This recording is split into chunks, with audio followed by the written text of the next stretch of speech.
built this so we could run the wheel outside of the board.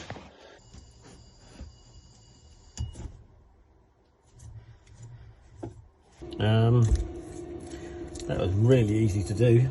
I took it all the way back here just in case I'd hit it on the rim somehow. The board's arrived. The hall sensors have arrived.